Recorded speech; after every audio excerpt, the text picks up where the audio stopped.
প্রিয় দর্শক, আসসালামু আলাইকুম। সহিহ তিরমিজি ষষ্ঠ খণ্ড হাদিস নম্বর ৩১83 বাংলা অনুবাদ।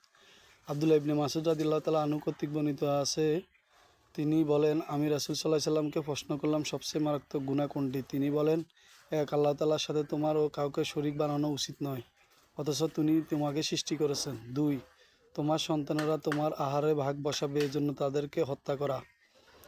৩, প্রতিবেশী স্ত্রীর সাথে জিনা করা বর্ণনা করেন। তারপর তিনি এই আয়াত পাঠ করলেন। অনুবাদ: যারা আল্লাহ তাআলার সাথে কোনো মাবুদ ও ডাকে না, আল্লাহ তাআলা তাকে ও হত্যা নিষিদ্ধ করেছেন, তাকে হত্যা করে না এবং ব্যভিচারে জড়িত হয় না, এগুলো করে সে শান্তি ভোগ করবে। কিয়ামতের দিন তার আযাব দ্বিগুণ করা হবে না, সেখানে সে অনন্ত অশীলকাল থাকবে। আর যে এগুলো করবে তাকে শাস্তির আযাব দ্বিগুণ করে দেওয়া হবে, লাঞ্ছিত করা হবে।